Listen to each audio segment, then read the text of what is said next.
Hi guys, I'm Cordy and I've got another really fun sketchbook project for you. I was cleaning out my bookshelf the other day and I found this really lovely old book that I had when I was a kid.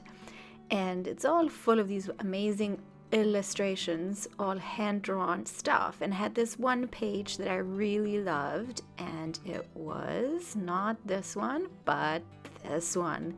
It had all these fabulous looking balloons on it, so I thought it would be fun to do a project about hot air balloons. So here we go. Instead of just drawing them, I thought we could take the challenge and make them float. So in order to do that, we have to draw them a bit stretched and then squished, but only on the bottom, not at the top.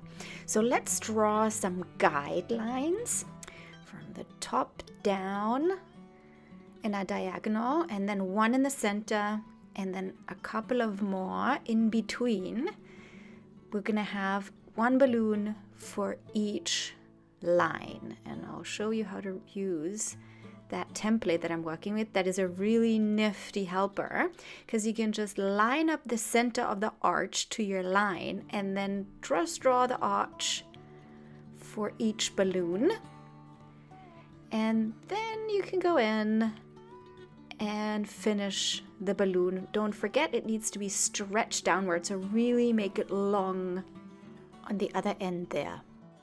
So keep on going. Each balloon gets a little basket, and I decided I want to give them some color using watercolor, so I'm getting rid of the center line there because you can't erase through watercolor, but you can use any other medium that you want to just give them a splash of color.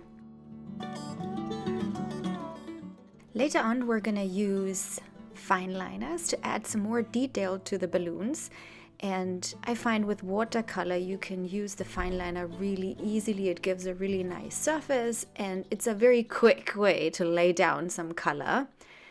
So I'm really curious to see if we can make it happen, if we can actually make our little balloons float.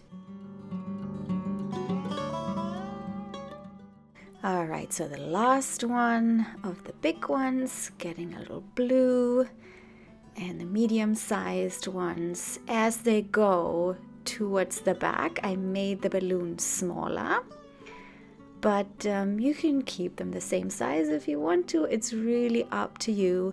It's in their shape and in the way they're oriented along those guidelines that in the end will hopefully make them float.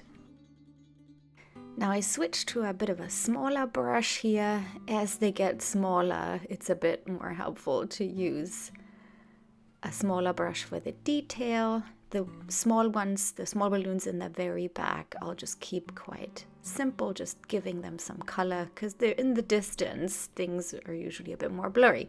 So here we go, fine liners. 0.5, 0.3, and 0.1, 3 different strength. The thickest one I'll use for the foreground balloons, and you can go totally crazy here with your designs. Just always bear in mind to keep it elongated. I'm going for some netting in this one, kind of giving it the feel that there's been a net thrown over the balloon and some things hanging off it. The next one is getting a bit more detail. And again, making sure that it is a little bit more elongated downwards than you usually would draw it. But really, you can draw anything on those, even faces, go crazy. And you can also decorate the little baskets, give them different shapes and different little details. Maybe even have a face as a basket, whatever works for you.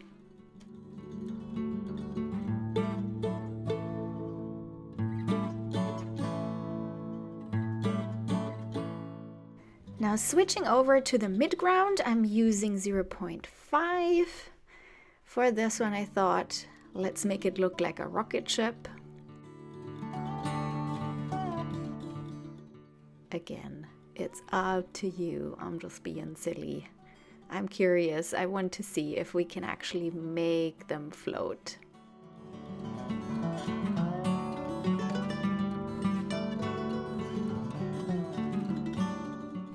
So for the last row, I'll switch over to the finest of my fine liners, and working the details there, you can be a little bit more loose because in the distance we can't really see them that sharply.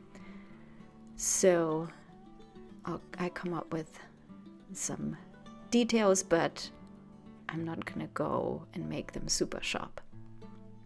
Last one here.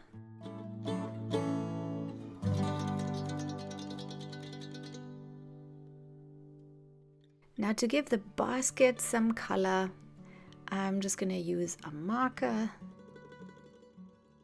And to get a little bit more detail and vibrancy, I use pastel pencils. I love using pastel pencils on top of either markers or watercolor.